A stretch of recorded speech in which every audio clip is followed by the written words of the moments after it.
Welcome to Middle Fingers Up. I'm your host, Kieran, and today we are talking about what happens when grief meets growth, I guess we can say. There's definitely something sacred about the moments when grief and life meet at the door, and we're going to talk about that meeting. We've all been through it at some point in our life. Maybe it's the loss of a loved one, and then at the same time, someone else enters your world. Maybe it's grieving the life you thought you had while you're trying to live the current one you're in. There's all these sorts of different transitions and points of grief that we experience. And we're going to talk about that today. In fact, this is a topic we talk about quite frequently. And what I love about it is there are so many different ways to pivot, so many different angles, so many different points of view. And so I'm glad to continue having this conversation and bring life to it, because I think we all need to find a way to connect and build this relationship with the sense of grief that we experience in our life. And so I just lost my point there. Okay. So my guest today is Shri, and she has lived this collision of a new beginning while another is going to rest. Over a period of 18 months, she faced the loss of her father, the loss of her sister, and then in the midst of all of this, she became pregnant and gave birth to her daughter. And that season brought her a huge realization that she didn't want to keep on just functioning. She really wanted to figure out what it meant to truly start living. And we're going to unpack that today. She is a grief coach. Shri is the founder of Transforming Through Grief. She works with people who are learning how to move through the process of loss without trying to fix it, without trying to control it, but learning how to build a relationship with it and live alongside it. And so today we're going to continue to unpack what that means, what grief is really asking us when it shows up at that door of ours, how privilege shapes the ability to feel, and then what it takes to break generational conditioning, to become, as Shri said in the consult, and I love, to become the role models that we never had. So here we are welcoming Shri today to talk about grief and everything in between. Hello, welcome. How are you today? Hi, Kiran. I absolutely loved the synopsis you just gave. Oh, It was so complete and so nice. So thank you for putting words into just the journey of grief and journey of life, right? I'm very fortunate that you've created a platform like this, and this is now a time where platform like yours exist to be able to dive deeper into these conversations, which otherwise in our productivity obsessed culture are always very hushed down. Grief and loss, they require spaces like these to be held tenderly and talked about. So thank you oh, for that. yeah. Thank you for that. Is there anything that you'd want to add to the intro that maybe I missed, or that you're proud of that you want to share about who you are? No, I think you captured it beautifully. I think for me, and somehow the timing of when we are having this conversation is also very sacred to me, because this is the week when all of that journey started. This is the week of my dad's death anniversary. And I was reflecting on my journey, and this is the week, like 18 months from now, I lost my sister. And then, within the next 7 months, I had my daughter who came into this world and didn't get to meet, the two most important people of my life. And that duality of life and death that I had to hold in my hands kind of taught me a thing or two about, how do we carry opposing truths, which is what human life is about, which is why it's uncomfortable, in fact, to be a human, right? Because we try to live in the face of mortality. So for me, this week holds a lot of sacredness. So I'm glad we're doing this conversation now. It took everything in me to kind of like reinvent myself, like from the career path that I was going into, what I was doing before this, to now what I'm doing. It's a completely different life, but it's still a life that I'm very proud of. And at one point, it felt like, there is no light, which I'm sure a lot of people watching this podcast might feel if they're going through grief, that there is no light at the end of this tunnel. How can there ever be a life that feels as meaningful or as good again, right? Yeah. My life absolutely looks different. I grieve the fact that I do not have the same life trajectory that I had then. I don't have the same career. I don't have a lot of pieces of life that I had back then. But I'm still very I'm able to find that contentment in life again. I was able to find joy. So it looks different doesn't mean it's bad, right? Yeah. So well said. I think let's get into unpacking all of that because you pretty much like set the stage for the conversation that I'm hoping we can have today.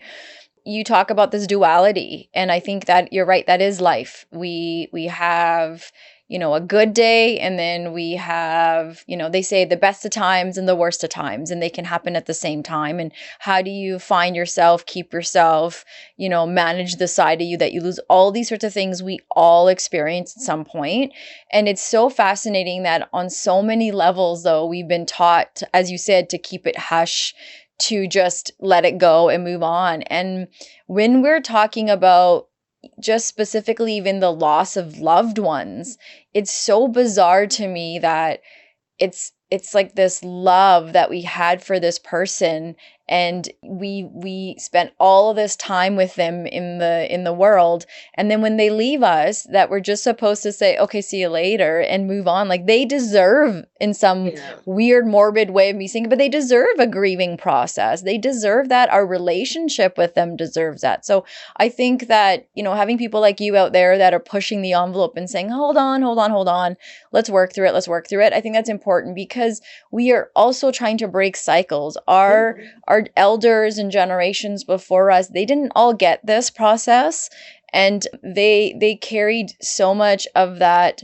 grief and that trauma that's been passed down to you and I. Yeah. And we're trying to break those cycles with our own children, who can live a world of understanding grief maybe in a bit of a different context. So let's do this. Let's talk a little bit about what moving on is, particularly in the Western world. You're in the US, I'm in Canada, we live in North America. Our roots go back to India. However, the Western world has such a strong influence on how we live, because we have to work, and work has a concept of grief, how we get through day to day, all these sorts of things. So let's start with what we've been taught about grief, the stages, the timelines, this idea of quote unquote closure. Yeah. Where do you think these ideas came from, and what do you think, they miss when we follow them?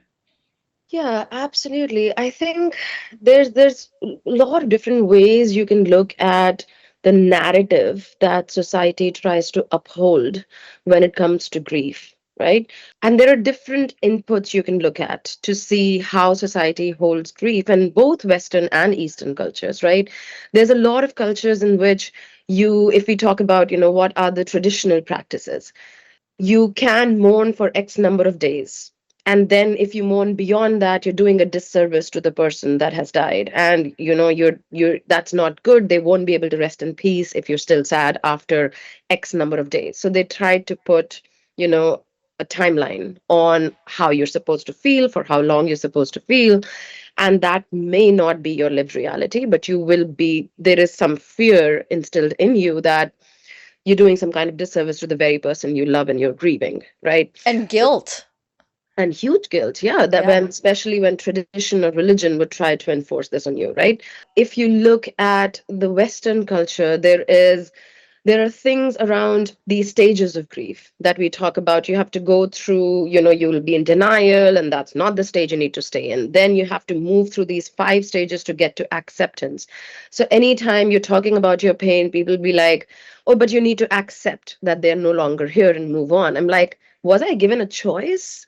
What does it mean for me to accept that they are gone, right? As a mortal human being, I was not asked. There is no permission involved in this process from me. So, acceptance, I have no choice but day one. So, what does it mean when I'm sharing my pain, when I'm sharing my lived reality?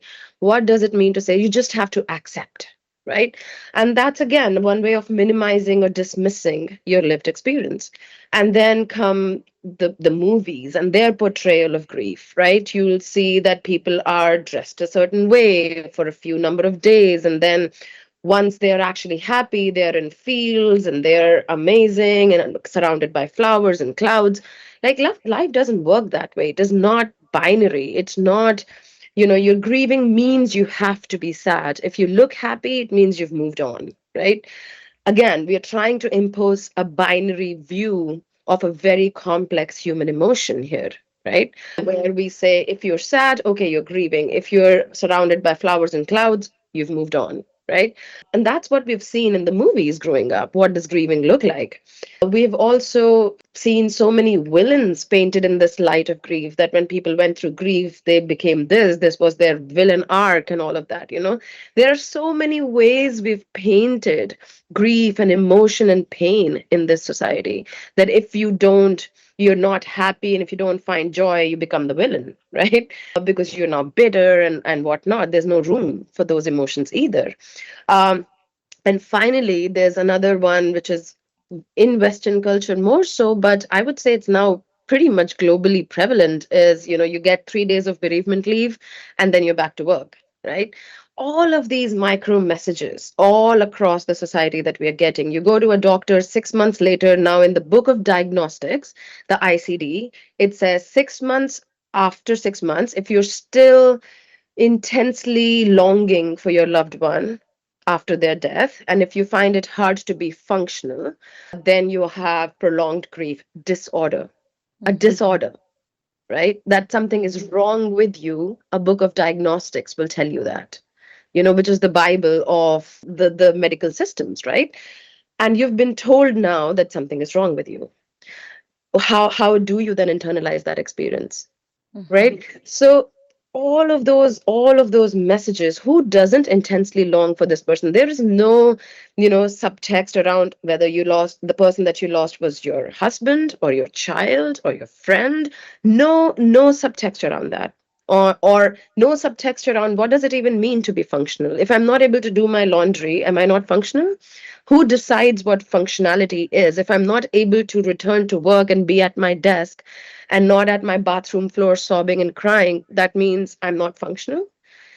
So it's so bizarre that it's something that we've taken something as normal, as complex, as messy, and as human as love and grief, and we have tried to pack it into neat stages, into timelines, into diagnosis, anything that will allow us to avoid actually facing those emotions, actually making room for them.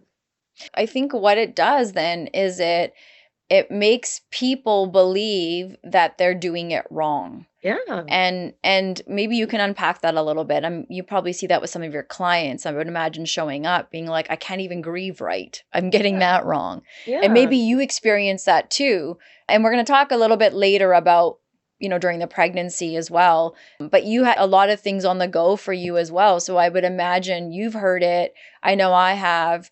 And then your Yeah. clients probably too, of like, I'm doing it wrong. So what's the thing to say about that? Absolutely, because every time that's how we meet pain in this society. That if somebody shares about their pain, we tell them, "Oh, be strong," right? Or if somebody looks outwardly a little put together in a room after a huge loss, we'll be like, "Oh my God, you're so strong," right? All of these are ways for us to tell them, "Keep doing whatever you're doing. That is allowing me to not see that emotion." Right? Or if you're showing that emotion to me, I'll be like, be strong. What does that mean? Should I stop crying? Right? So I think it's all packed into making others around you comfortable, not you, Mm. right? And that's when people start thinking and internalizing that they're doing it wrong, right? But the rules of the game have been defined by others' comfort, not yours. Societies work in large numbers. For a society to function, they need you back at your desk, working and productive, right? Society doesn't put just your personal well being at the center of its functioning. right? Yeah. So the more time you spend on your knees in heartbreak, the more inconvenient it might be for everybody around you. But that might be the only thing you need to be able to heal, to be Yeah. able to let those emotions move through you, to be able to find joy again or meaning again or purpose again in your life. You need to work through those emotions to feel them. So of course in my work I have the one of the biggest part of the work that I do is allowing people to be compassionate to themselves. And I know it sounds like so sad that that's the state of society, right? But having people just be compassionate to what they're experiencing without adding another layer of judgment on top of that. Oh my God, I don't know what's wrong with me. I cry every day. Yes, you lost your child. I understand that. It's understandable that you cry every day, right? I don't know, I'm not able to get things done, or I don't know, I am spending too much time staying distracted and I'm getting things done, but I'm afraid I'm not really facing my grief and I'm doing a disservice. Am I moving on too fast? I had a day where I feel like I've been running away from my grief. Am I not honoring my person? It's like you cannot win. You Hmm. cannot win. So the biggest part of this journey is to just allow yourself to be human. Bottom line, we are trying to work through these by packaging it into neat containers, but can you just allow yourself to be human and be compassionate towards yourself? Be patient with your experience. And that's one of the hardest things to do in the way our society has been designed right now. it's Hmm. it's really become one of the hardest things to do. I think we go to this place, like you said, really well, that it becomes about managing everyone else's comfort more than those that may be grieving. And it's so interesting how we lack that compassion for each other because we say things like, well, at least you had time to say goodbye, or we dismiss by thinking we're connecting, but we're making it about ourselves. Like, oh, when I Yeah. lost my blah blah blah blah, I dealt with it. I remember speaking to, actually, Reshma, Hmm. and her and I recorded an episode together. Her husband had taken his life. She has 3 children, and one of her daughters' friend was making sense of her daughter losing her dad, and it's like, yeah, well, I also lost my grandfather, and her daughter really struggled with that Yeah. because it's a special relationship between her and her father, and she's not asking someone else to bond with her in the moment. And I think as adults, it's harder, it's easier to accept that with a child, but as adults it's harder to say, whoa, whoa, whoa, like, I'm being a little protective here for a second because this was my relationship with this person and it's different than your relationship with your person.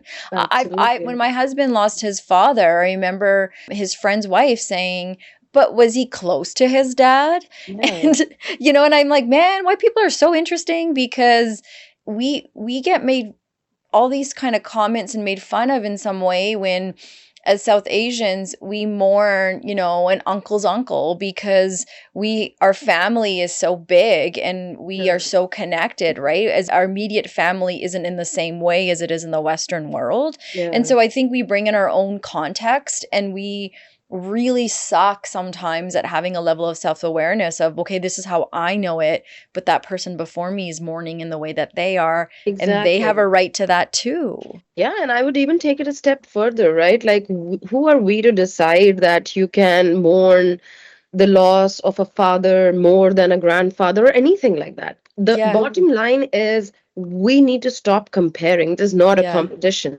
Anytime somebody's sharing their pain, it's not a competition. It's Yeah. not a relatability contest. It's none of that. It's making space for their experience, allowing them to talk about their experience, and you being there to receive it, right? And not make it about yourself. Whether, there's a lot of that, the disenfranchised grief is what you're talking about, where were you close? So if I was close or if I was not close, then would it logically make sense to you how much I'm allowed to grieve? Hmm. Right? Why that question? Even if I was not talking about my dad or my mom, if I was talking about a friend that died, would you ask me the same question, that what right do I have to grieve them because their family should be more affected? You don't know what went unique fingerprints come together, what relationship they end up sharing, right? Yeah. It's their internal shared relationship. And we are nobody to ask the validity of their grief, right? We just, if we are truly being compassionate to another human being's experience, we wouldn't want to make it about ourselves, so that it first has to make logical sense to us that Yeah. we are allowed to grieve. It has to make logical sense to us that not enough time has passed and they're still grieving. I had that same experience, right? Somebody 6 months in after losing my dad, they would come to visit, and I was talking to them about how difficult it is that I don't have them there. And this friend of mine, she's like, their family is obviously intact. They ask me, it's been 6 months though, right? Shouldn't you be feeling better by now? And I'm like, in that moment, I just did not know how to react. All I understood was that I'll make sense of this later, whether I'm doing it wrong, I'm not doing it. All it did was shut down that space for me, which means here I can't talk about my experience right now.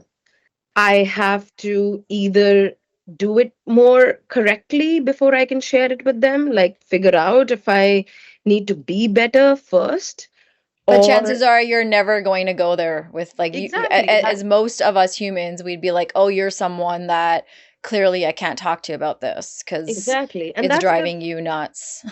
that's the problem with a lot of these mantras that the society is relying on in terms of, the grief, compassion, and support, the platitudes, everything happens for a reason. At least you have another child, or you can get married again. Whatever those silver linings we're trying to show them is to make them feel better, but we fail to acknowledge that the worst for them has already happened, and our Yeah. job is to just hold it with them, just That's hold it.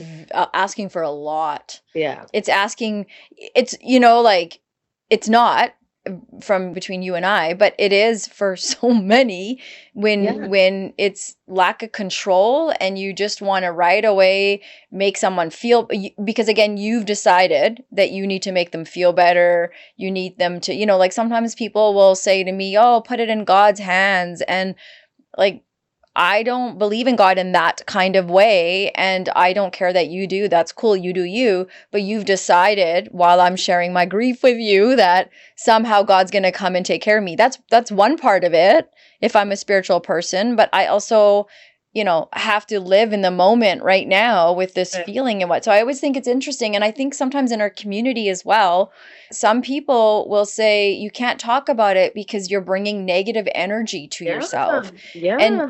we are storing, like if you think of even epigenetics, which we're going to talk about a little bit later when we talk about during your pregnancy, but when our genes can sort of shift and change when we are holding intergenerational trauma, we're holding grief in us, and then we wonder why it's coming out in this flattened Western way through anxiety, depression, all these other forms, and we're like, "Oh, I'm fine," Yeah. but then at the same time I keep crying all the time, and we're so disconnected because ultimately we keep saying just stay positive, just stay positive. And we can trick ourselves as much as we want, but staying positive sometimes has a negative connotation to it in my mind too. Exactly. And that's the toxic positivity, right? That we're trying to Yes. shove down people's throats especially when they're actively experiencing pain, Yeah. right? Yes, ultimately, everybody wants joy and positivity and meaning, but you've got to give that the rite of passage, right? You But it's cannot, also fleeing. Like you can't be yeah, positive like and all the happy time. 24, like that's mind-blowing to think that Yeah, we're all striving for one emotion when we have exactly. like so many more that we also should be experiencing too. Exactly. And that goes back to the duality argument that I was making, right? That Yeah. that's what is truly needed is to hold the duality of human emotions. People feel guilty for feeling joy when they're grieving, and they also feel guilty for feeling sad for too long. Everything is because there's an added layer of judgment on top of whatever you're feeling. As humans, you are capable of feeling both at the same time. The sadness can coexist with the joy, and none of them cancel the other out. That's right. Right? So well said. Yeah. So we don't have to chase just being positive and put happiness on this pedestal.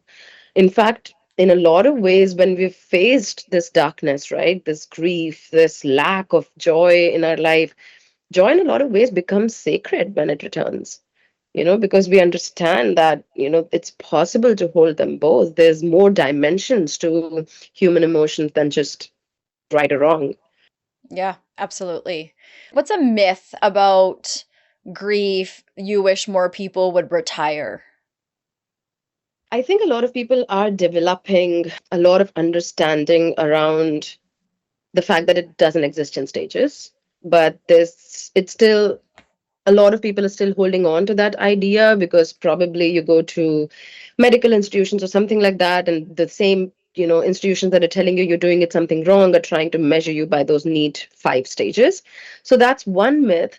But the other also is that, again, the thing that we're talking about, I would extend that to say healing in grief does not mean that you're forgetting and then being all joyful again, as much as the society would have you pretend that way. Healing in grief is possible because you're using your heart as the compass to find joy again. You are honoring the ache and the longing. It's here to stay. It's not going to go. If you've spent an entire lifetime loving your dad, if with every single cell of your body you love your child, or you've developed this bond that transcends years with your friends, then you're not going to just forget and move on. And that's a myth. That's a myth. Like, please don't subscribe to the idea that healing in grief means moving on. It means moving forward in a way that deepens your capacity to hold both joys and the love in the now, while honoring your loss and the ache and the longing that exists. And it's Yeah, possible to do both. As humans, you have the capacity, you're built to be able to do both. yeah, I agree. I think, like we said, it's like a relationship. So, like any relationship, we're going to fight. We're going to have a great night. We're going to be silent. We're going to overshare. We're going to do all these kinds of things that I think, if we look at grief in that way, means we can take 2 steps forward, 1 step back. And really, Yeah. what I hear a lot of you talking about is inviting us to decolonize these mental health frameworks that we've been taken by in the Western world, and we pay all this money for individualized therapy. And I think, okay, on one hand, talk therapy can be helpful. However, I think we have 5 senses for a reason, and using our words, talk is one of them, but we also get to experience grief through sounds and Absolutely. smells and all these other things that connect us to the person or the thing Yeah. that we no longer have in our life. And sometimes we stop at the talk therapy and it's not for No. everyone. Yeah. And so I think if you are going to a therapist, there's a lot of push, and I continue to challenge that as someone who worked in mental health too, is finding the right people that are sitting across us that look like us, but also can understand that it's not just cognitive behavioral therapy. It's there's more to a loss in our life than, okay, let's Exactly. find a way to get over it and move forward. Exactly. I love that you brought that up. The fact, and this builds on top of the myth that we were talking about, right? Like honoring this human experience of grief and the dimensions in which it shows up in our life. And talk therapy, again, is just one way. You need safe spaces to talk about your grief. That's bottom line. You do need, Hmm. like, suppressing it is not good. But what ends up happening again a lot of the times is, we are trying to somehow get rid of the negative emotions, right? And that's where we are waiting, like something is wrong with us, as long as we are feeling some negative emotions, which is of sadness or of fear or whatever. Like, people start developing a fear of health, like health anxiety or anxiety of death, or, like, all of that. But basically, what grief is a mind, body, and spirit experience for you. It's all encompassing, right? And the idea is that the medical institutions today are designed to highly specialize in one area of your body. So there is a doctor for your teeth, there is a doctor for your foot, there is a doctor for your brain, right? And it's great because it helps, gives them efficiency, allows them to be highly specialized with a certain area of your body and treat certain symptoms. But taking an experience like grief and reducing it to symptoms is not the right answer. And that's where a lot of these approaches around talk therapy, or a medicine for anxiety, a medicine for sleeping, fail to look at the big picture of what you're experiencing. Yeah. And if you do not deepen your capacity, and that's where I tie it to your nervous system and what happens to your nervous system and the way it gets dysregulated after a loss like this, and add to it all these narratives of the society that also make it hard for you to hold that grief, your nervous system gets into this deep state of dysregulation. And no amount of medicines, I'm not saying, you need to suffer continuously, but until and unless you work on that root cause of a dysregulated nervous system and you start using, like you said, these different portals that your body already has and you're born with, talking is just one of them. You can talk about your pain. What are you going to do about it? Right? That's right. Yeah. So using the things, the human body, the physical body and the consciousness you were born with, and using it to regulate your nervous system and tend to this mind, body, and spirit experience of grief is how you learn to hold it and honor the duality of emotions in this life and the after. Well said. I don't have anything to add to that part. I think we're going to break that apart a little bit more, but maybe I can shift for a second. Mhm. Like from the whole functioning to living, as you had talked to me about in your consult. So you shared that, there came a point where you didn't want to keep functioning. You wanted to start living. And maybe we can break that apart because I think a lot of people are going to relate to that. What Yeah. did functioning look like for you at that time? Absolutely. So, as you summarized in my story, right, I lost my dad, and then 18 months later, it was very sudden, like to a heart attack. It was a regular day, and he was just not there the next morning, right?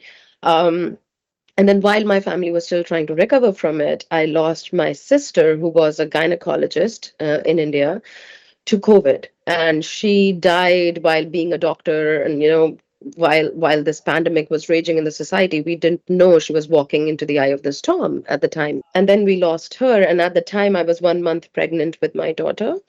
Um, and all of these events led to me losing all sense of fairness and safety in this universe. Why would this happen? Why did this happen to her when she was trying to do a good thing? She was leading such an impactful life, bringing babies into the world, and she didn't get to meet her own niece, right? I was her baby growing up. She was 10 years elder to me. So she didn't get to meet my daughter. She didn't get to see the version of me as a mother. And all of that broke my sense of safety and fairness in the world. And at that time, like, my career path, as I told you, was set, right? I was a senior leader at Google. I was leading a team of 25 to 30 people. I had gone to a top tech school in India and Stanford, and I was a first generation immigrant to US. And I thought I knew how to do hard things and I knew how to do life transitions, right? Taking your entire life and packing it into a 23 kg luggage and coming. Like, I did hard things already, but nothing had prepared me for the difficulty of these losses and for this sense of, this universe, this existence not becoming, not staying a safe place anymore for me while I'm preparing to bring a new life here. What am I going to tell her, about life, and why live in this suffering filled world, or how to deal with my own grief. One day there was watching my mom sort of, mourn her firstborn while I was giving birth to mine. And I'm like, you don't want to feel like you can't protect your child when you're giving birth to them, right? But I knew that deep in my bones, like, I can't protect her as a mother with all those hormones, and grief was still heavier.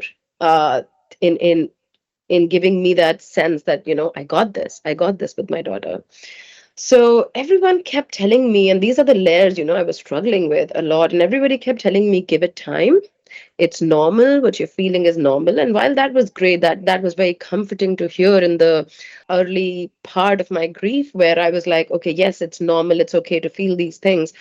But as time was passing, the sorrow was becoming heavier to carry, and the guilt was becoming heavier to carry, because I was moving away from this life that I shared with them. And, the baby was here. I was going to my work. I was going to therapy. I was showing up for my social engagements.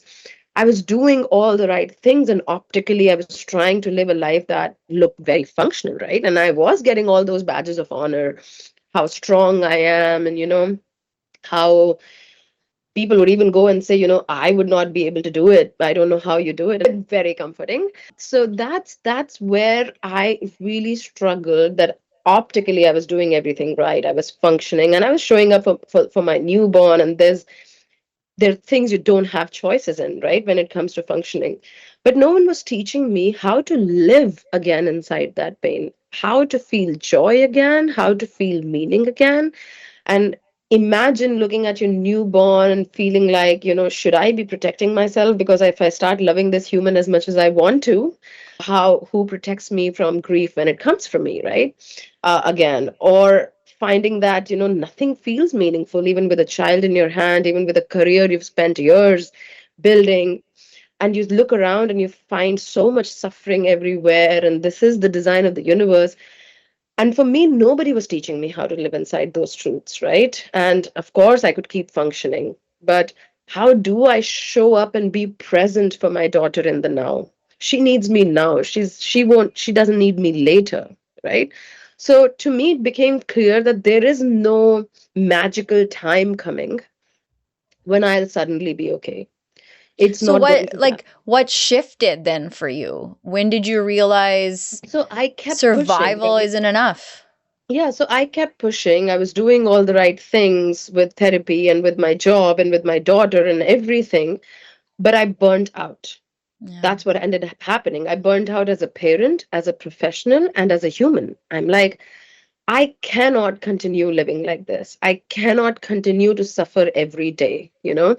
And that's when I did something that most people thought was crazy. Some people still think it's crazy when after, I've already built my career again, that I walked away from my Yeah. job, right? And a lot of people told me, this is something you built for yourself. And it was one of the dreams of my dad and my family too, right? That the job that I had at the time. But Did they to think you me, were having a reaction, like you were so in this grief mode that you weren't thinking straight? some may have. And, even still, I would say, as a grief coach, a lot of people may think I'm stuck in grief, that I've made it my identity or whatever it may be. But to me, like, it's important, it became that those scales tipped, right? How long will I continue to feed the optics while I suffer internally? And that had to switch for me. And that's when I was like, I was burning out, I was living every day. And one of the deep, unwanted but gifts of grief also is that you start take it gives you a perspective on your own life. I'll die one day, my daughter will be grieving me one day. People that love me will be grieving. Am I happy with the kind of day I am living right now? Right? If this were to be my last day, am I happy with it? I wasn't. Right? The answer for me was no. I was suffering every single day, and nobody was telling me how to find the light again. Right? Yeah. And that's when I walked away from my job, despite a lot of people telling me I shouldn't. I went ahead and I searched heaven and earth for a way to feel better, for an answer for me, for answers for me, right?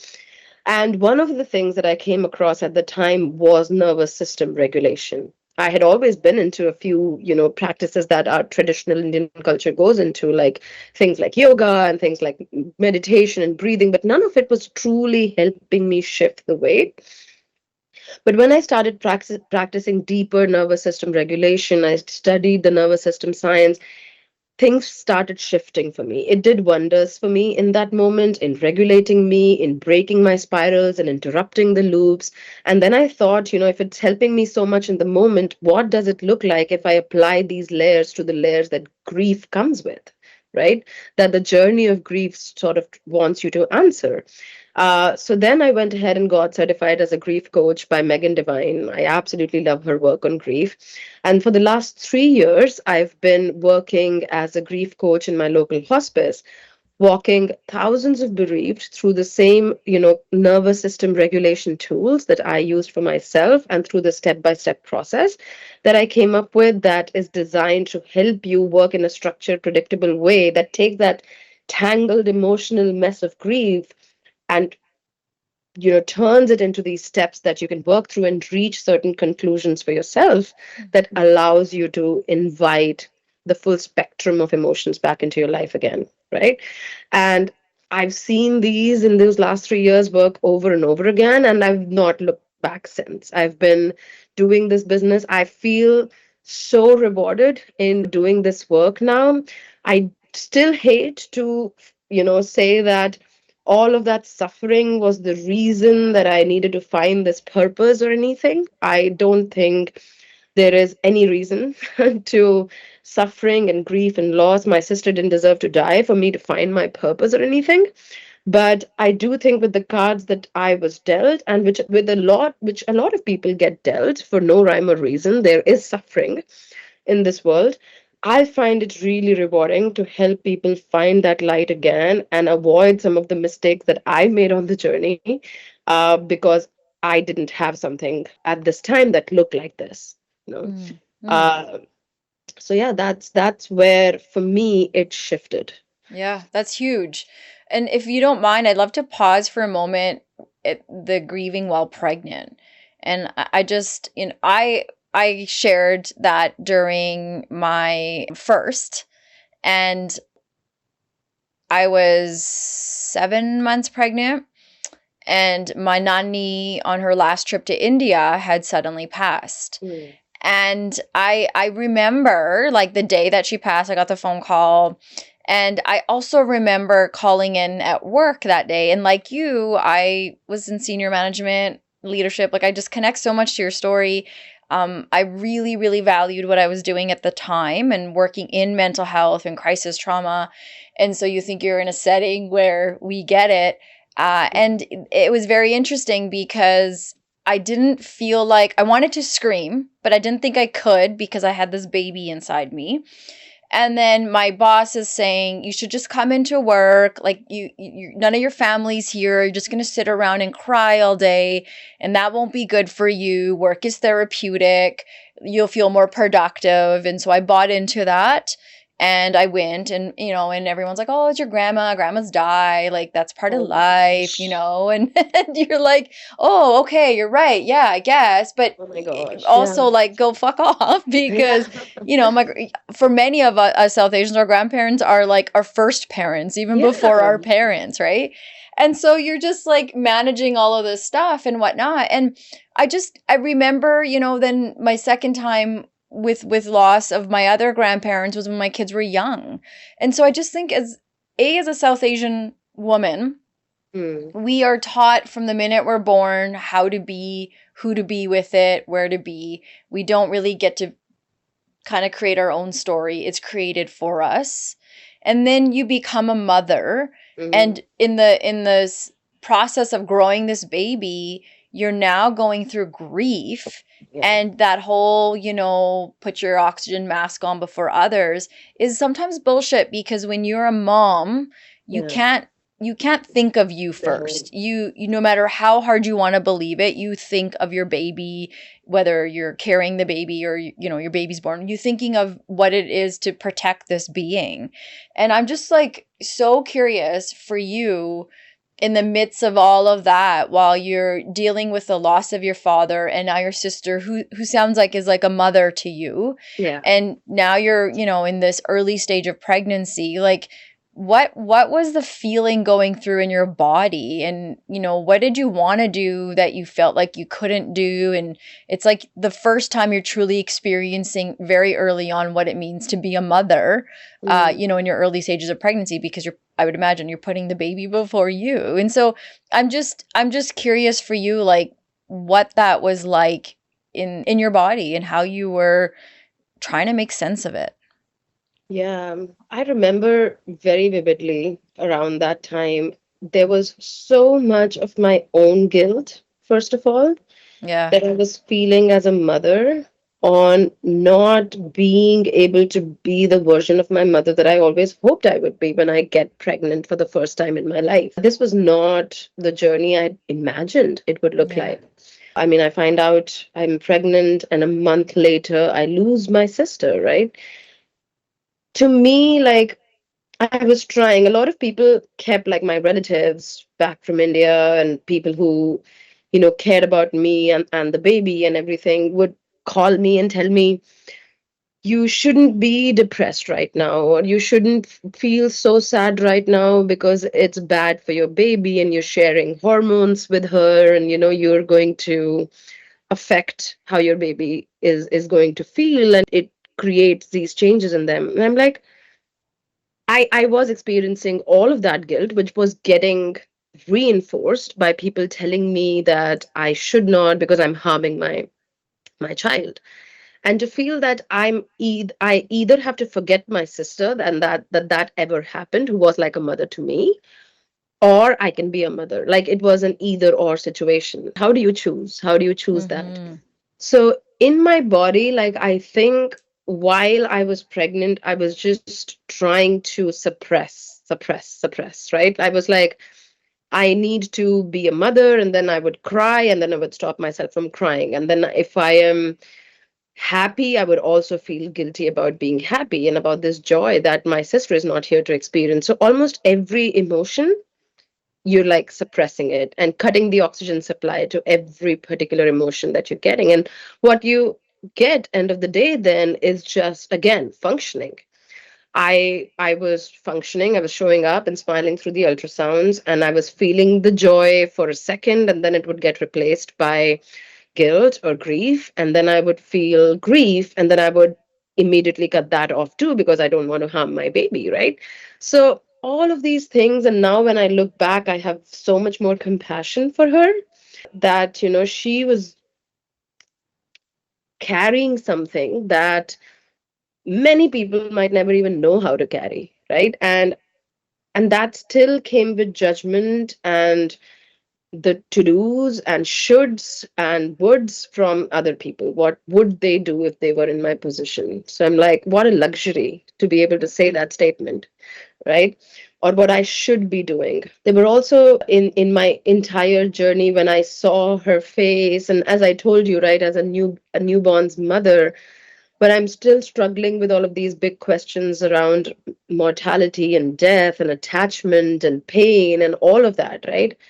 To look at your child and to feel like you're not being able to be the mother you want to be because you find yourself the guilt and grief pulling you back from how much you want to give, versus feeling like you, when you do feel that moments of joy, as fleeting as they may be, and those feelings of overwhelming happiness, as fleeting as they may be, you feel like, wait a second, does it not matter that your sister just died?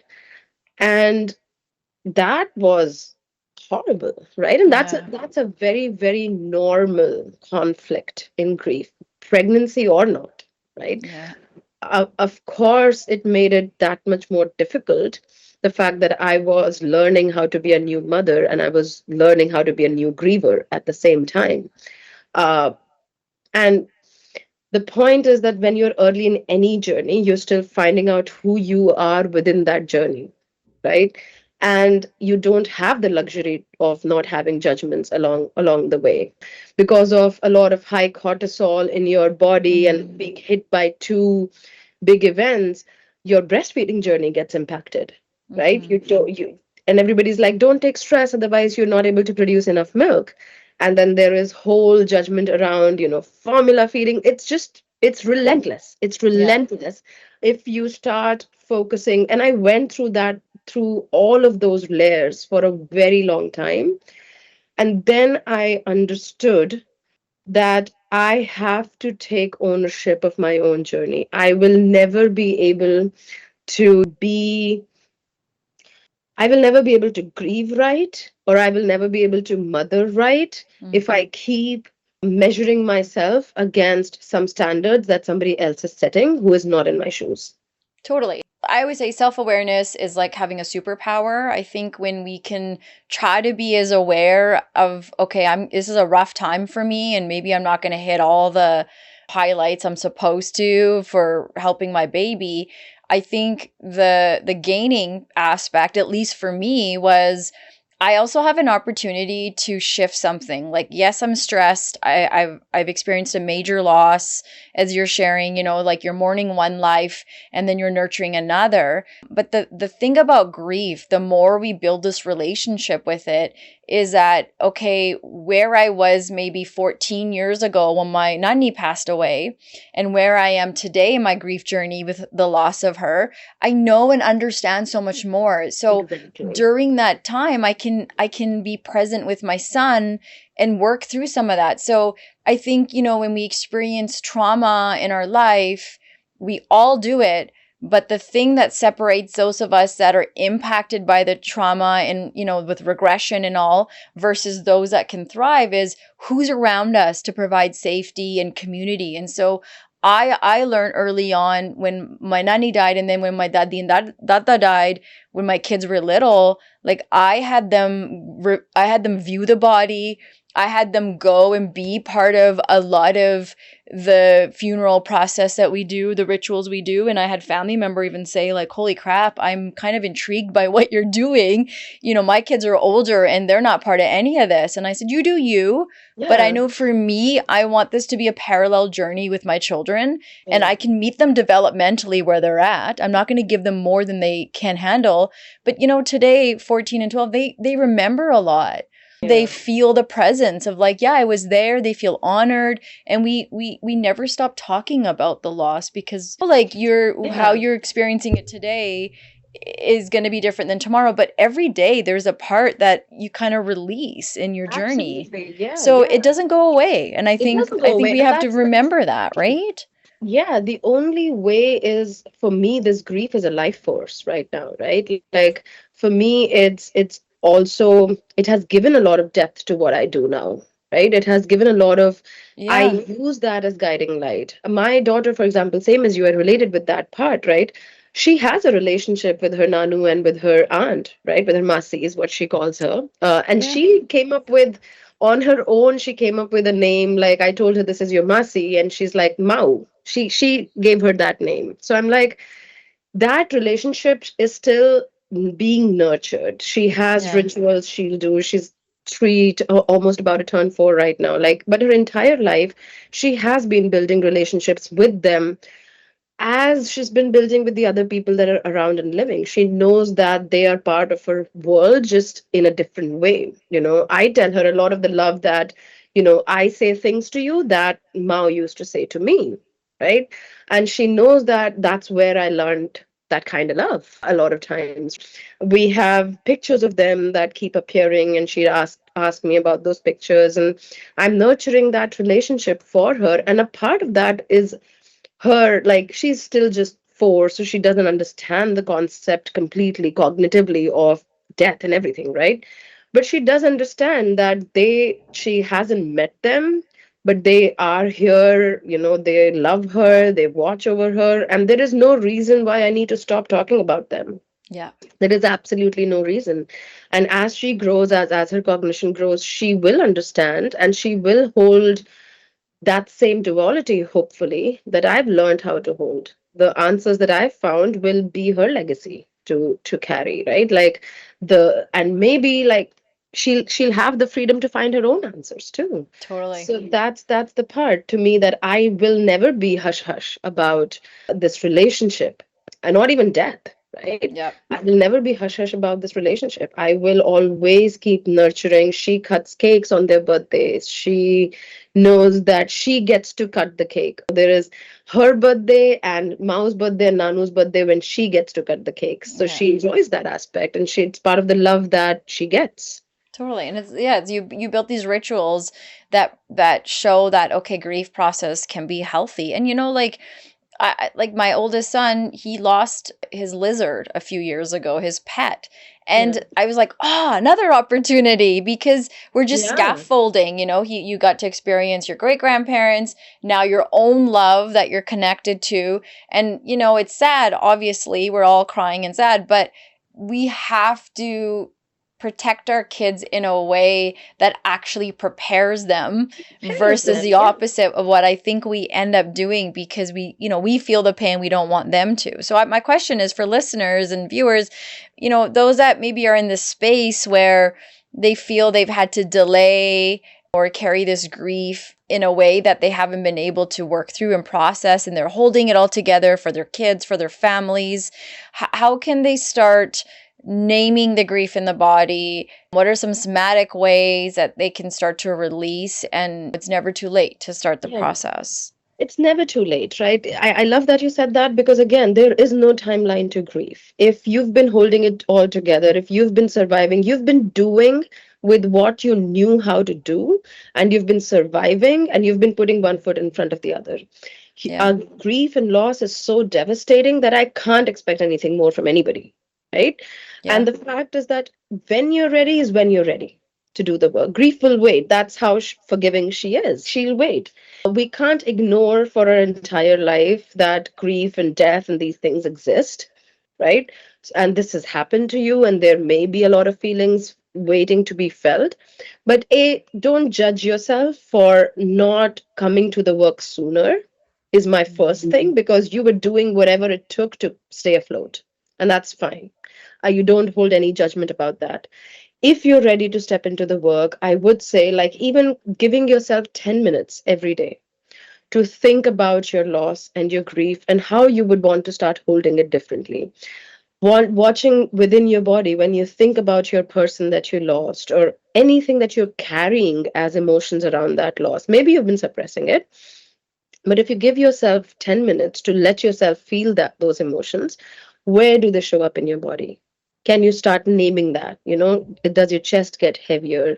Do you feel knots in your stomach? Do your extremities feel colder? What happens when you think of that? Then you know you're carrying something that is waiting for a release, right? It is not light to carry right now. It doesn't coexist with other emotions for you. It makes you feel a certain way right now. So, how can we make space for that? And again, you don't have to do this alone. Fortunately, we live in a time when there is help around you. You can reach out to a professional that you feel understands what you're going through or you relate with, and who you trust to be able to hold what you're holding tenderly, and then learn the tools. It's never too late to learn the tools, right? And try to put in the work without this expectation of immediate gratification, because this is work of grief, right? This is the work for your mental health. I tell this analogy a lot of times to people around that work with me, right? That you go to a gym and you get the tools, you get the dumbbells, the barbells, the treadmills, and all of that, and then you put in the reps, right? You don't come back all ripped on day one, but you put in the reps, you get the tools, and then you take care of yourself, because you're worth it. Yeah. You trust that you can heal. Do the same things with your mental health, with your emotional health, and with grief. Get the tools. You don't have there are tools around you. There is support around you. There are, coaches, therapists, professionals, anybody that you can trust. Go ahead and see anybody else who has built their body in a gym can tell you which tools to use and how to use them, That's right. right? Yep. So go to somebody who's done that work, go look for that light, and you don't have to do it alone. That's the beauty of this luxury, which of our times, which I think a lot of our previous generations did not have. Yeah. And that brings me to the word privilege. Hmm. And so you said this really well in our consult. It's very powerful that learning about grief and learning all of this is and was for you also a privilege. Can you expand Absolutely. on that?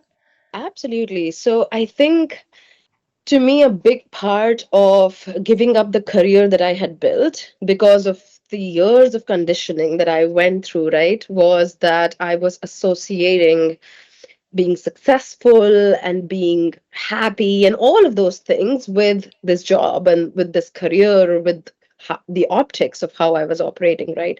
But when the experience that you're having internally is so disconnected from the optics outside, then you need to understand that something somewhere needs to give, right? And what gives? So even giving up that job at one point, and this was the time when even in tech layoffs were going on, and I still had a job, and I was like, you know, am I going to give up this blessing that I have because I am not able to hold it and all that? That was one of the things that is part of conditioning for you. And I'm like, but what cost is it coming at?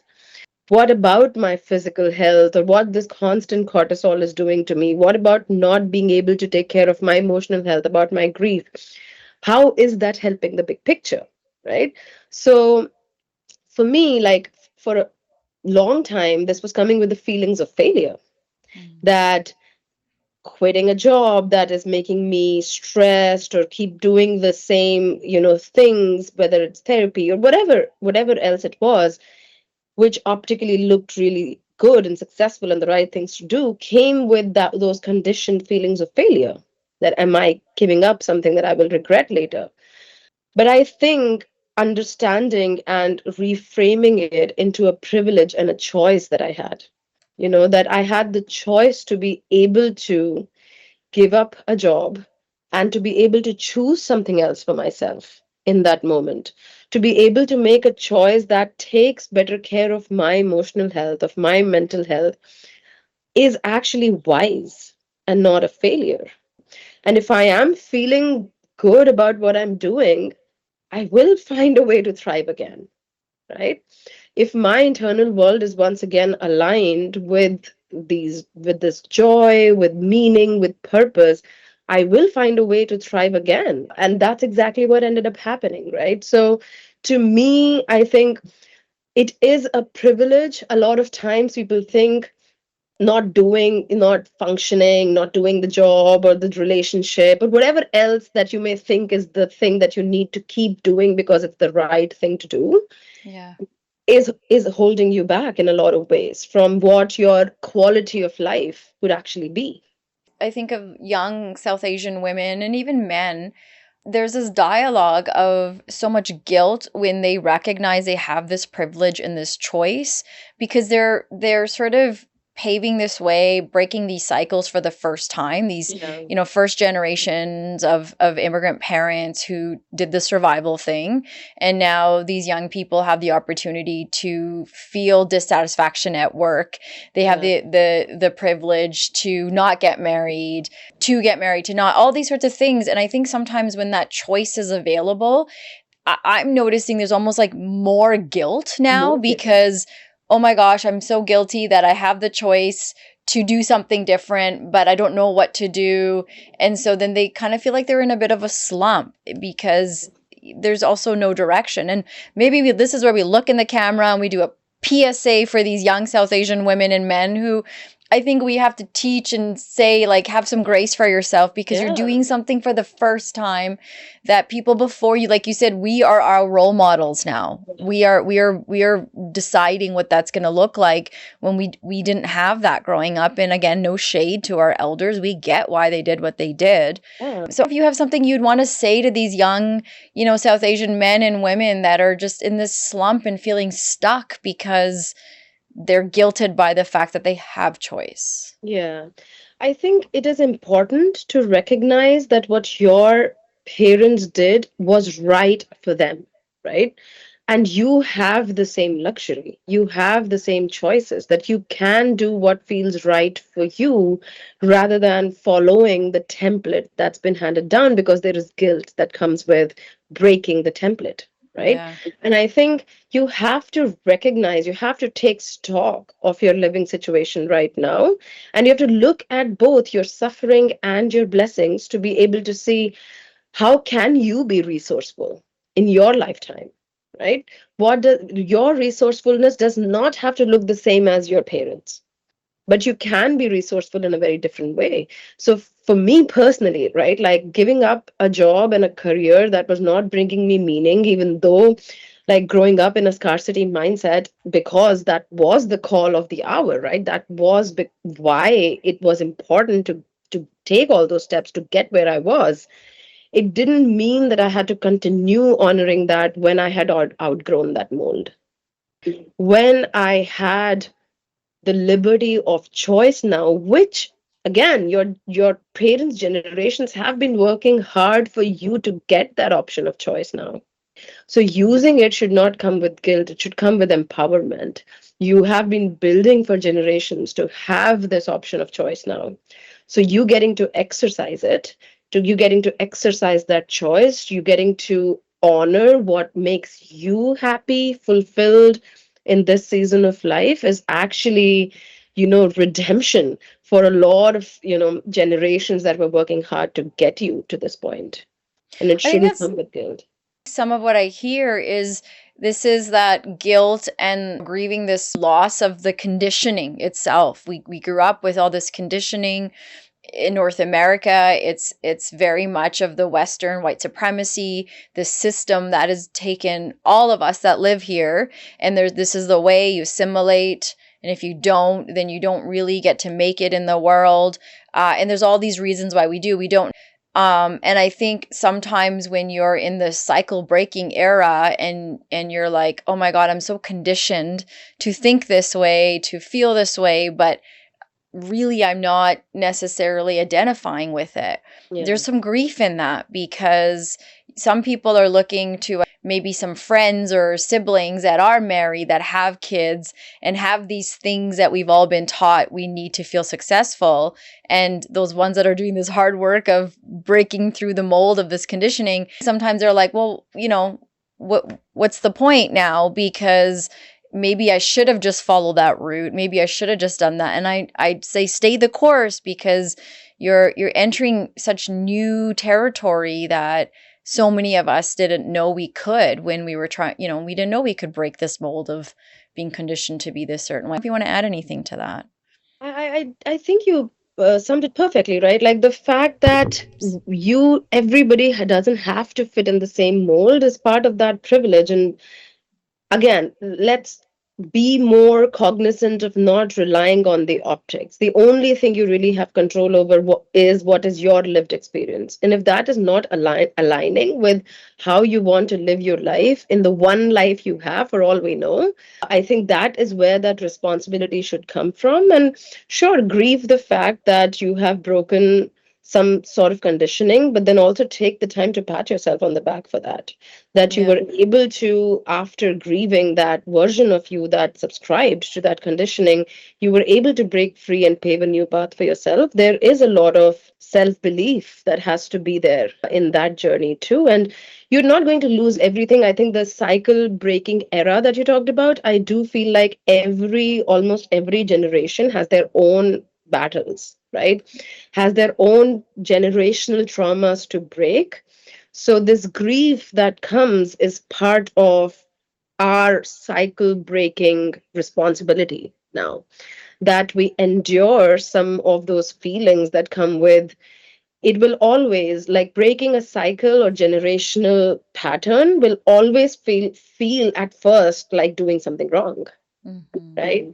And because it was a pattern to begin with, you have to tolerate that discomfort, and that's part of that responsibility of breaking that generational pattern to set the stage for the next generation, right? If So you don't leap higher, then the next generation loses out on those opportunities too. absolutely. We got to think about how do I leave this place better for others?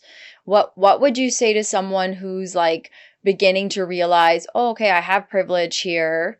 I have choice to grieve. I have choice to go through this process, but I feel shame about it." Shame in what way? Shame in the sense of I have this privilege, I have this opportunity, I have the capacity to go through this grieving process. Maybe it's changing a job, maybe it's doing something different, but I feel really bad about it because the people around me haven't been able to do it, and I don't know how to hold on to this privilege. Hmm. I think there's a lot of, at least in my context, there's a lot of understanding to be built here, that just because a lot of people have not done it doesn't make it wrong. Hmm. And that's where the shame comes from, that you feel like you are taking a leap that too many others you think don't have the privilege to, you don't even know if they have the desire to. Everybody will reach different points in their journeys at different times. If you are at a certain point in your journey, your job is to honor that, right? Yeah. Maybe they will reach somewhere 10 years down the line. Maybe some people will make the leap because you did, Yeah. right?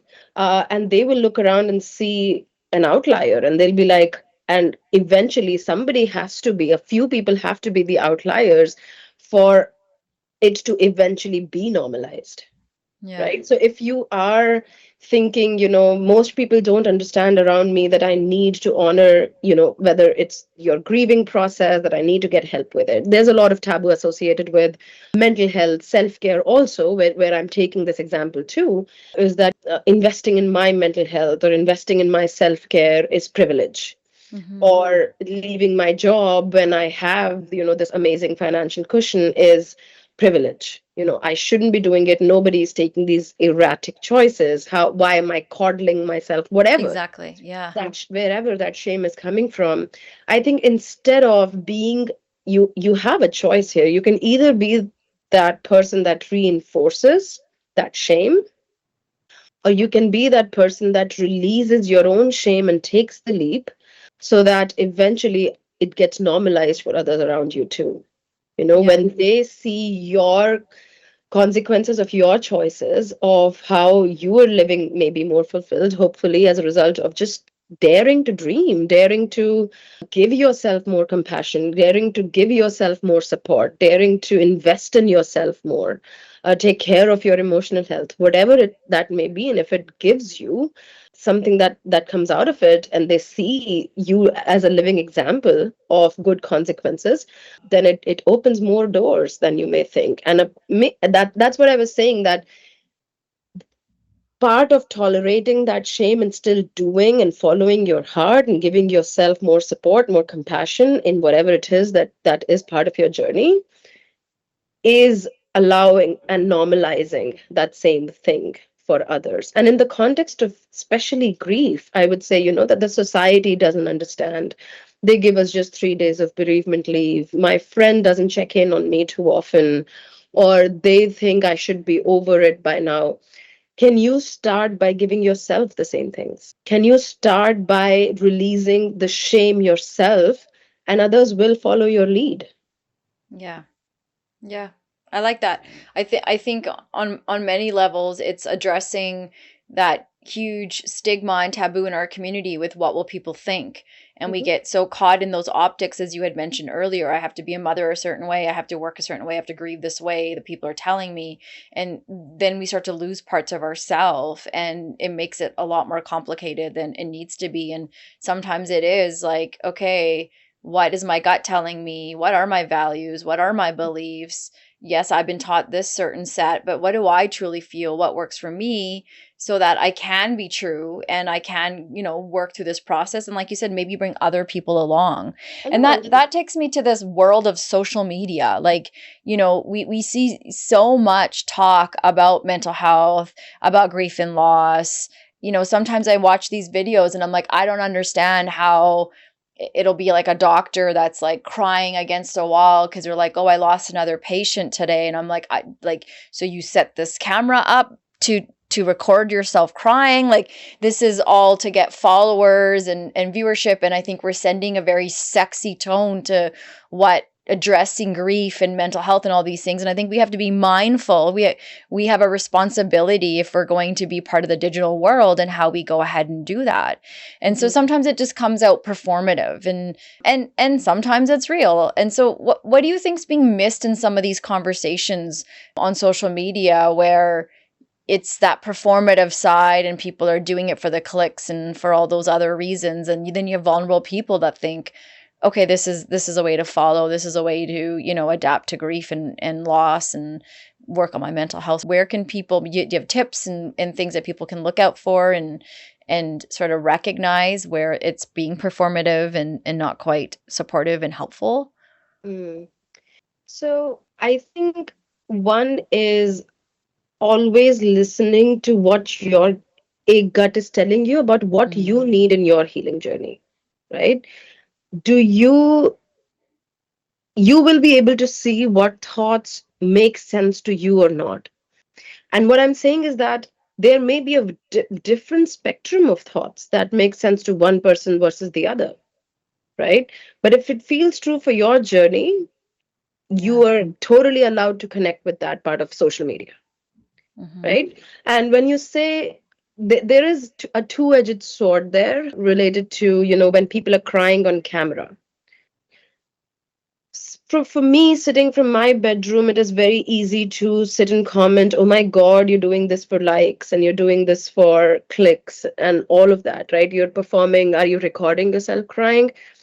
If somebody's lost a child and they're recording themselves crying, and if they're getting a moment of comfort from sharing those tears with the world, why are tears such a bad thing to share? Why don't we judge them the same way when they are traveling the world with happy pictures? But then it's like talk about it, because what I'm talking about is like videos where you got like a sexy song and you're like up against a wall. Like I've seen doctors in their uniforms. Oh, I lost another patient today. And the video, someone is recording them Hmm. with this music over, and you're like, okay, you're right, totally. Like if you're going to use the camera, then share your vulnerable side. But to me, sometimes that is very performative Yeah. because totally that sucks that you Yeah. lost a patient, but then like is there a way to connect with us that isn't just showing us this weird video? And who knows, like what I've been watching could be AI related too. Like there's also that piece, is it real or not? So I don't want to Yeah, which say that is we're looking from our window of judging, because I'm all for it, yeah, cry and yeah, all that. But I think there's a difference between like we have a responsibility to like when we're on social media about are we being genuine and are we not? And I absolutely. think we all know at the bottom of our heart when we are Correct. and Correct. when we're not. And so I just want to be mindful about that because I definitely am not sitting here saying, Yeah. I No, no, just no. I just get seeing that. And some of I these love things that we come can, across and I'm like, what? I don't know what someone's supposed to get from that. But yeah, yeah, sure, if that doctor had a video for 30 seconds to say, holy yeah, crap, this is the medical system that we're living in North America, yeah, where, like 2 minutes is too late or whatnot. I think, okay, yes, absolutely. But yeah. I but love yeah, I this. just wanted to I be love mindful of that too, because I'm like not, I don't want to, I'm not trying to shade on that, but I am trying to Absolutely. And I challenge us like as love well. the fact that we are able to sit and have this conversation as two people who Also that. also have presence on social media, and that we are able to have and dissect some of these point of views on Yeah. these videos, right? I don't think I've watched this particular one that you're talking about, but it does sound like very performative what you're talking about. And for me, like that's where I think I'd go back to what I was saying in my first point, that listen to your gut. Yeah. Is what they're saying, does that make sense to you? Does that sound vulnerable or does that sound performative? Are they trying to normalize, the emotions that you are feeling too, or are they trying to create a spectacle out of Yeah. it? Yeah. And that's where a lot of judgment needs to come about what do we feel is right for us. And there will all be all these corners of social media that won't be for us. It's It's true. a platform of expression, and there'll be all sorts of things there. I think as consumers, we have to be very mindful of what connects to us and where we find its normalization and more compassion for what we are feeling, rather than adding more judgment on top of Yeah. our expressions. Yeah. Um, Even to the point that you were talking about, right? I totally am with you on that. That the not throwing shade aspect, but that happens, unfortunately. Yeah. Social media is still that place where when people, anybody, if they share themselves crying or something like that, and if there's like 90 comments under it, there will be almost 40-50% that would say, oh my God, so cringe that you're videoing yourself crying about it. Like, why don't you do this in private? Or why are you sharing the pictures of, and there's a lot of grief coaches where I also see the same thing happening, where they're sharing their pain, and they're sharing maybe the pictures of the funeral or of the struggles in hospitals and settings like that, and they're like, oh my God, why are you sharing this with all of us? Why some moments should stay private, tears should be private. Why? Right? That Yeah. if somebody's trying to share their story and their vulnerability and normalizing the fact that there is tears, that death doesn't always look pretty, why would we rather put a bow on it? Well, and it Uh, goes back to the beginning of the conversation where, you were sharing about that friend coming over and putting their judgment on what your grief process should look like. And I agree. I think we do have to be mindful about that too. I definitely don't want to sound like I'm contradicting myself yeah, now, but yeah, you're right. Like in that, really like do your due diligence, what feels genuine and what is making you feel like you have a relationship with grief versus sort of flattening it. And then exactly. there is the other side of when people are vulnerable and sharing aspects of their journey, and some people just aren't ready for that information, and people want social media scrolling to be positive and happy and all those things, and there's also conversation in that because not all that's real too. I could be posting all Exactly. these hot pictures all day of my life and who Yeah, knows, suffering terribly behind the scenes. Like we just don't know what's real, what's not. So we do have to take it all with a grain of salt. But yeah, if someone's being genuine and pouring their heart out, I mean, maybe that won't work for one person, but it will for another. And yeah, we have to be mindful. But I think that's the thing when we get to sit behind our comfort, and just write all these nasty things. We see that a lot with bullying, body yeah, shaming, critiquing women. There's all these exactly. sorts of things that you see, and you're like, of course you're going to say that because it's easy for you to type that from Yeah, your phone and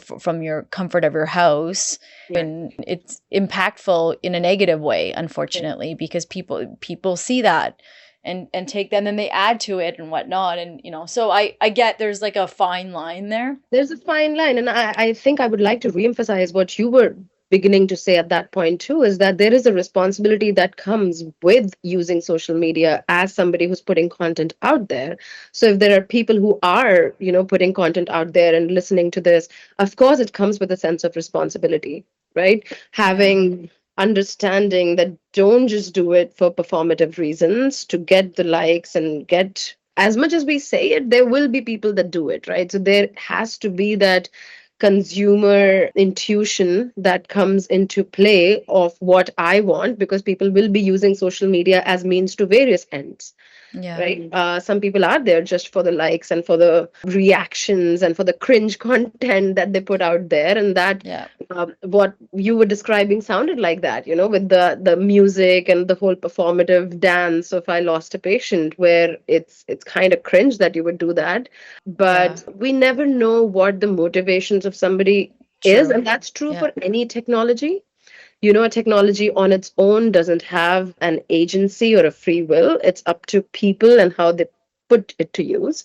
So there is a responsibility that comes when you're the one putting content out, that you have to do it responsibly. And as a consumer, again, be responsible on what resonates and what feels credible to you. Good PSA. Well said. So knowing what you know today about grief, like what would you go back and tell yourself, in that season when you had all that loss and you gave birth?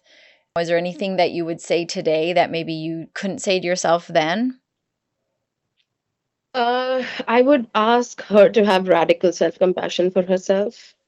I know it's easier said than done when you've been conditioned for years, but have radical self compassion for your journey. There, especially when it comes to grief, there's hardly any other human journey that's more difficult than that, and you don't understand that unless you're the one going through it. Death is one of the finalities of life. It's very normalized, and it's okay to not even protect or prepare, but just normalize it, Yeah. right? Yeah. Normalize those conversations. And I would tell her to find whatever it takes to find really what she did eventually. So no judgments. But I think to release some of that guilt around taking the right choices for her, uh, finding who her people are would be important. There's a lot of people who just can't uh, sustain the season in your life, and that's not on you. That's not, and it's both friends and professionals, I would Yes. say, Yeah. where you have to find who your people are. You have to find who can hold this with you. Just Yeah. because people around you are not able to understand, or they would want you to put up a different performance or a mask or behave differently, does not mean you have to subscribe to that. It just means you have to find different people that are willing to hold it with you and honor the season so that in the long term you have a chance at joy, at meaning, at purpose, and all of that. And just suppressing it and functioning through life is not your only choice. What about for with partners? Like you, we never talked about with your partner. So you experienced loss on your side Yeah. and your partner's experiencing, birth and gaining on his side. So he would have had to balance Yeah. how to be there for you while also getting excited. And so can you share Yeah. without me prying too much, like, for those that are working, in their own relationship, working through that together, like what's some advice, some feedback, things that you and your partner learned about each other in that process? It's a great question. And I think what ended up happening in that first year or two for me is that we just needed a lot of capacity. We just needed a lot of capacity. I was going through something extremely emotionally hard on both ends, grief and childbirth, and, being a new mom.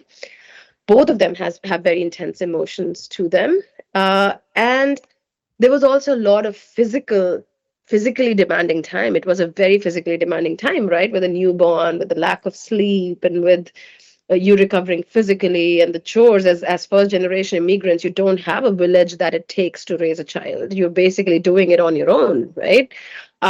So just the two of us surviving that season, when I had every pillar of life as I knew it had fallen apart. And I was stepping into a season of a lot of growth for myself, from being the baby of the house to mothering a baby myself now. Um, so I was going through a lot. I do think I'm very grateful looking back that he took a lot of the physical capacity on himself, because he realized that he had physical capacity a lot more than I did in that season, and allowing me the time to heal.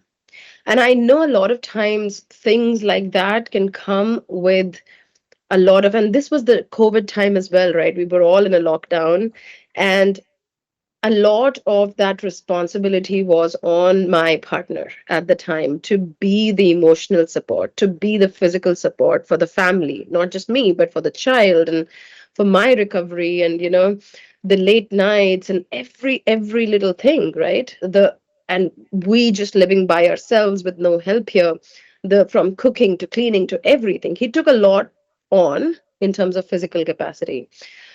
But I would also say that at that time, emotionally, I knew between the two of us, we don't have a lot of capacity right now. One advice that I do like to give, and this is true for friendships and for partnership and anything, when you're going through a very difficult season of life, what can you do to support that relationship also? When something like this happens, when your entire world is rearranging itself, there is a lot of pressure on this one relationship to keep it all together, to support you in all of your ways. And one person cannot support you in every way possible. That is a recipe for really breaking something that might be good to begin with, right? And yes, grief does become a lot for relationships. Childbirth on its own, any of these events, like loss of a dad, loss of a sister, childbirth, my own grieving brother and grieving mom, any of this can become a lot for a relationship to handle, right? An event on its own, but then put all of them together and it's a pressure cooker. um, I think we both did a lot of work in giving it breathing room, and I think one big part of that was also me getting support elsewhere, whether it was through friends, which again in my case I didn't have a lot of friends my age that understood the depth of what this emotional experience actually meant, both in terms of motherhood and in terms of grief. So there were a lot of secondary losses on top of the loss too, where I lost those friendships. But at that point, like, you don't, yes, they say you need a village, but a village can be really lean too. It can be, an understanding partner who is willing to give you room to figure this out, while showing up in whatever way they can, having a couple of friends who are showing up in any capacity that they can. There were people who were checking on in on me and or making plans with me, even if they didn't know how to broach the subject of grief. They would be able to just make plans with me and show up, right? Or ask me, we're going on this hike, do you want to come, and be okay with yes or no for an answer, but keep consistently showing up. And then it was up to me to not hold all of these relationships against a perfect benchmark. Not to say, you can't just keep asking me out for on trivial plans. You need to be here and listen to my grief too, right? Okay, For me, yeah. it was a lot of like giving them grace. I couldn't be asking my husband to be there physically and emotionally and go to job and everything. Giving these people grace and then figuring out, okay, what holes do I have and how do I repair them? And again, as I said, the village can be really lean. I leaned on a professional at the time to give myself that emotional support. And that professional was the entire thread of emotional support for me for a couple of years before I could develop the understanding or depth or tools that I needed. I at least had an ongoing safe space for myself. I recruited support for myself when there wasn't organic support coming my way at that time. And I think that is really important. And that almost acts as taking the pressure off of other relationships. I don't know if a lot of people would know to do that, because that's also that's like breaking the conditioning mold too, of keeping it private, keeping it within. You're so strong, you got this, all those narratives that were thrown at you. What made you decide that you were going to build your own support network and, see a therapist or see some support that way, professional support? I'm not really exactly sure what, but I do think maybe one of the gifts that I had growing up was a very unwavering sense of self worth. And again, I thank my sister and my family for instilling that value in me, that if, the quality of my life is not where it needs to be, I will probably not settle, which again comes from this sense of self-worth that I am allowed to want more. I'm allowed to deserve more than suffering every single day while putting up a front. And to me, it was channelizing a lot of that grief, to be honest. Like, even telling myself, this is not the kind of life my dad or my sister would want me to live. And using that grief as a life force and a guiding light is that, okay, what would they want? If I don't try to get help, if I don't try to change my current experience, what is the alternative? What's the alternative then? Am I okay with that Mm-hmm. alternative? And putting those contrasts in front of me, right? Like, if I don't put in the work, if I don't find my healing, what's the alternative? Am I okay with the alternative? I was not. So the answer was very clear that I didn't know if the therapist was the right answer to begin with. If reading these, I think I've read a million books by now, but reading that book was the right answer. But all I was doing was continuing to give myself options, continuing to find that healing, continuing to find what's resonating with me, continuing to invest in myself, Yeah. and that made it possible for me to even find that path, continuing to put in boundaries in place where I was not feeling like this interaction is helping me, or this interaction like is keeping me really really suffering right now. Then having gentle but firm boundaries in place, that I am allowed to want a healed happy life for myself than to play small, and just giving myself those options without any guarantees that that option will work, but continuing to not give up. And I honestly, I want to highlight you say and share that there's a sense of self-worth, because I think sometimes that's just what it is. Like, not only is it accountability to ourselves, but it's also like, I'm worthy of healing. I'm worthy of working through these hardships. I deserve to come around to the other side, wherever, however that might be. And I think that sometimes is a huge barrier for a lot of people. It Um, is. in our community, because when you grow up in a survivalist type of home, a lot of that confidence building, self-worth, that is missed along the way. And again, obviously not intentionally, but it Yeah. matters not when you grow up and become an adult and you're like, what is this gut intuition thing I'm supposed to trust? I don't know. What should I do? So good for And I you think a lot to, of times, especially in our culture, like growing up, that self-worth, and I've seen that even here in the Western culture too, a lot of the people that I work with, that you would start attaching your self-worth with the optics of achievement. yeah, the external measures, So 100%. it's Yeah. not that it's not even that you're not considering self-worth, or you're not considering yourself worthy, but it's like, what did you attach worth with? You attached your worth with something outside of yourself. Yeah.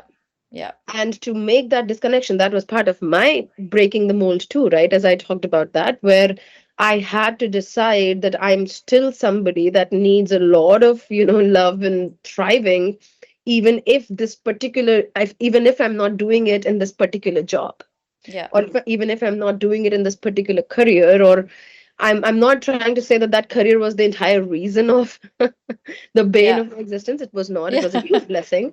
Yeah. But I think to be able to decide that these are the components, whether it's relationships or it's jobs or any toxic environment that's outside of you, that is not helping you nurture you. It's not giving you in this season. It has served its purpose, and now you need something more for yourself. Then being able to release it without feeling like your worth is going out the door with it. Well said. What would you say you have gained through your grief process? Something grief gave you that nothing else could? A lot of things. Oh my God, we could spend another whole podcast through it, to this, right? I feel I here's a Done. few things. Here's a few things I could spend time on. One is I used to feel really bad about the fact that when I looked around, I was one of the more marginal statistics, that I would say, where I've lost two people right, one after the other. What are the odds of something like that happening? What are the odds of, usually when you face a big loss, you get a few years to recover, ideally, probabilistically. What are the odds that I would lose my sister right after that, and to a disease like COVID, which nobody had heard of before that? And just probabilistically, I felt like life had been really unfair, and that I had seen this by the time I was like 30. I had already lost so many people, 30, 32. And when I did my work of healing, one of the things I also now am grateful for, I would return any of these gifts for of grief if I could get my people back. So not to glorify, but to say that, I gained a very deepened perspective on what it means to live life in the face of death, what it means to live life in the face of impermanence and changes, what it means that every day that you're living, you're also dying at the same time, right? And to be able to hold those truths at the same time, and how that forced me to redesign my life, how that forced me to kind of look at certain things in a different way. You know, I love this quote: the things that break your heart sometimes end up fixing your vision. So I think it gave me a lot of deeper perspective in life and how do I want to live. And I feel if I have, again, probabilistically, I've no faith on probability anymore. But I'm like, if I do get to live an average human lifespan, then I have probably more years ahead of me to make something of that time than I would have if the first time I saw grief was when I was 70. I think I have gained that again fixed vision now, with which I can live out the rest of my years with deeper meaning, with a deeper understanding and less on autopilot, where every time I am asking very deep questions on, is this the life? I'm okay with dying tomorrow because I might as well be dying tomorrow.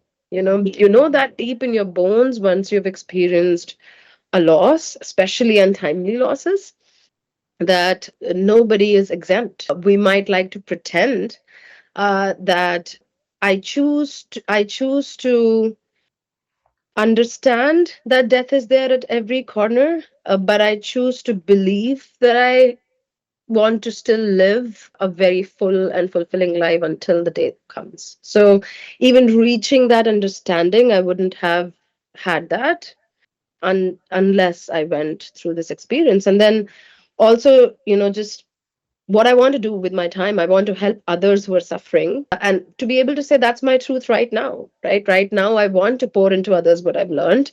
I want to help people find that same light because I have gotten a particular lens that grief gifted me to look at suffering, to understand suffering at a very deep level, and then to decide what now, right? Mhm. What now, given that there is suffering in this world? What now?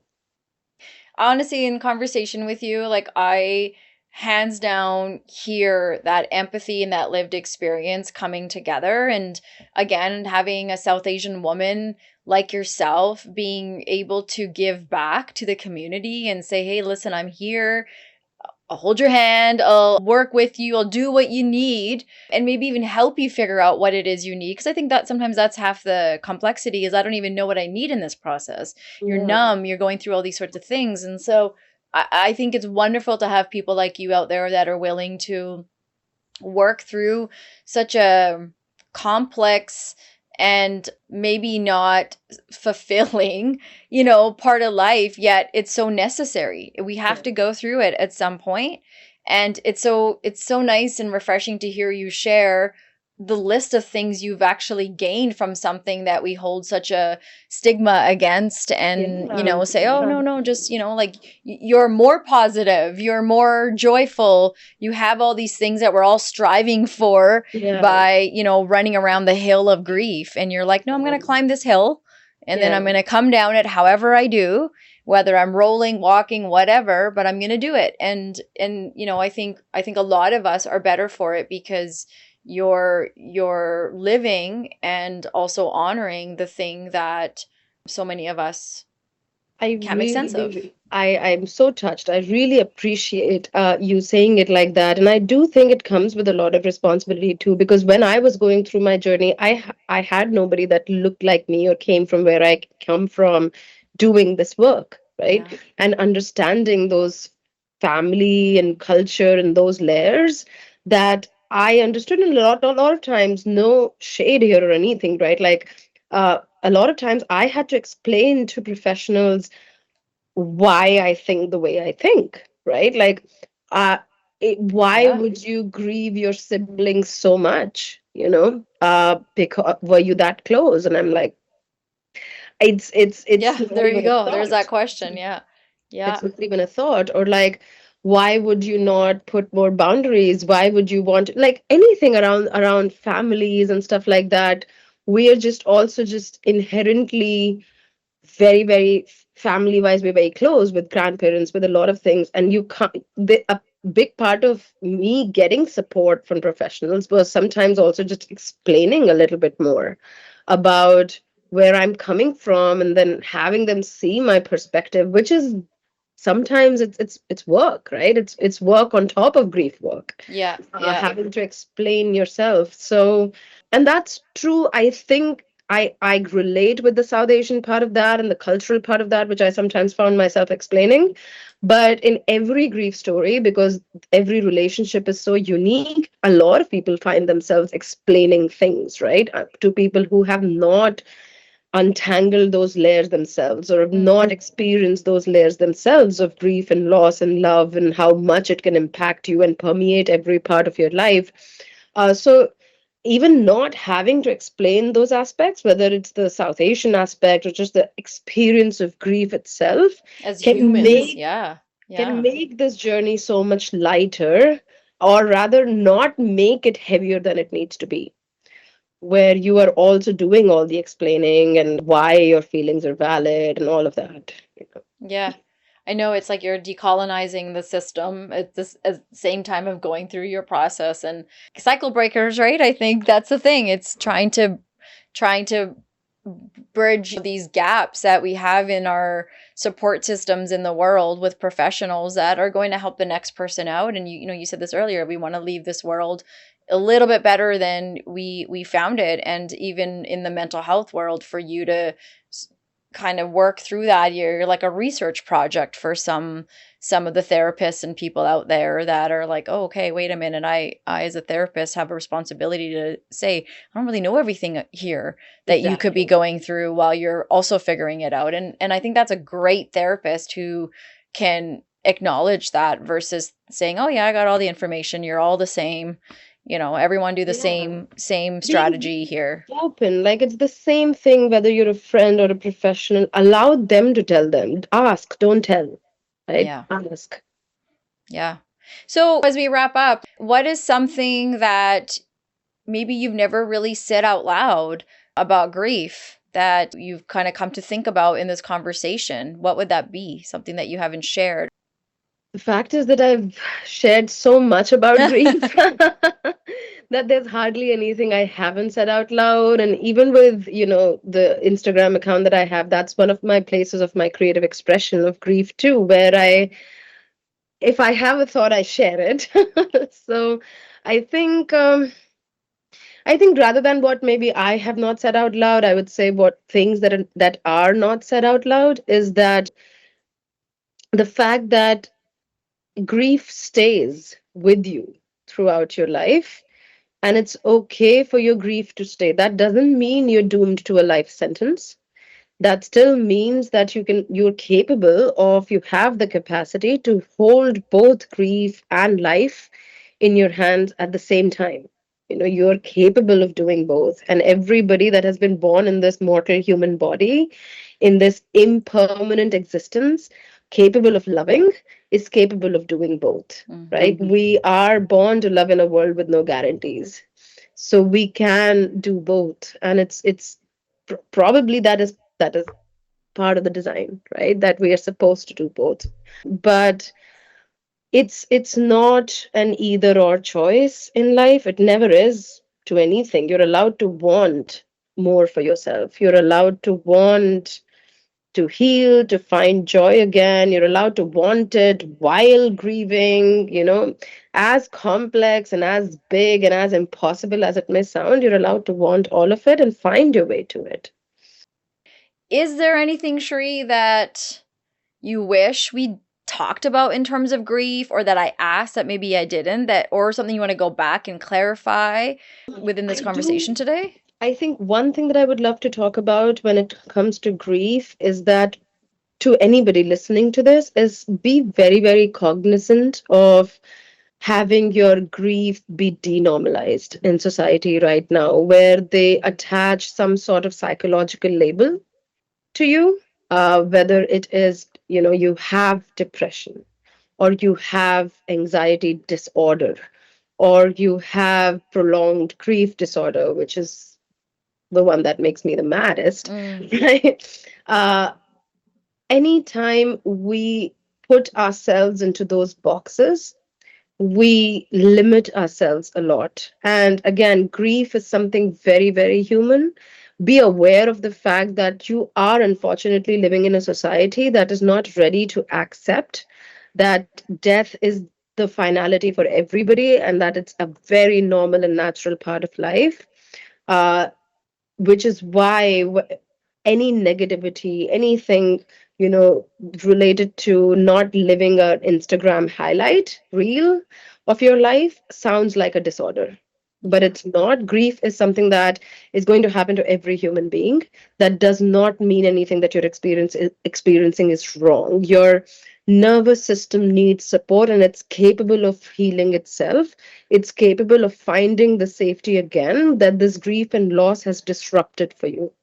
Your nervous system has stopped feeling safe in this world, and that's a very normal response to loss. That does not mean you need a diagnosis or a label attached to you. That does not mean you have a mental health condition or an illness going on with you. Because take something universal and attach a label to it and start prescribing medicines on it.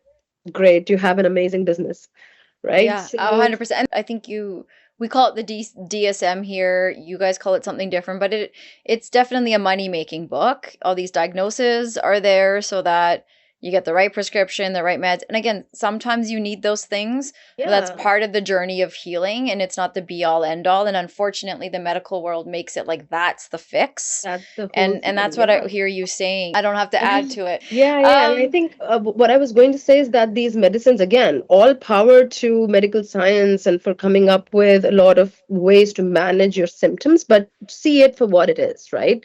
You can take the edge off, you can manage some debilitating symptoms, but that does not mean that you're still not going through the experience of grief. And it is not as big a part of human journey as birth, right? So you need to give it its due attention, respect, and support that it needs. You need to tend to your nervous system and do the right thing about just tending to your body, your mind, and your spirit as a human being rather than chasing these medical diagnoses or labels or medicines that will keep you kind of sick always, yeah, right? Until you start to truly look within. yeah. So, middle fingers up. What is one thing that you would want to put your middle fingers up to? Do I have like do I do it? Do the action as well? You can do the action or you don't have to. Okay. Yeah, there you go. So I would like to put my middle finger up to the stay strong slogans in society. I think they're doing way more harm than good right now. I think we need to stop confusing stoicism for strength.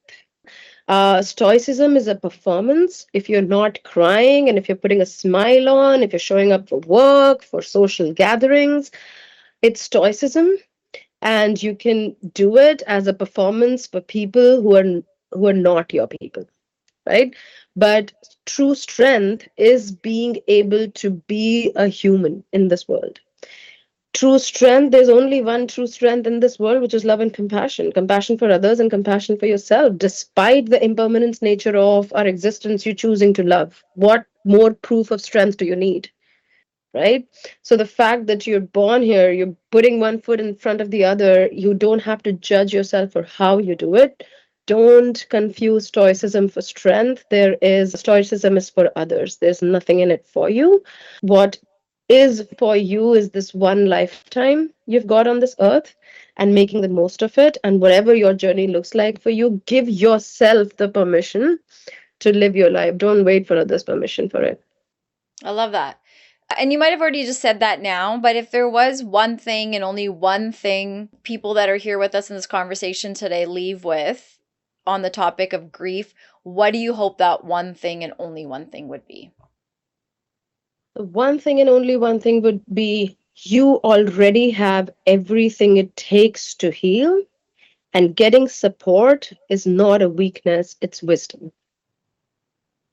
So it's not that you need to find that medicine outside of you or that magical thing outside of you or that particular time that will come outside of you that is holding the key to your healing.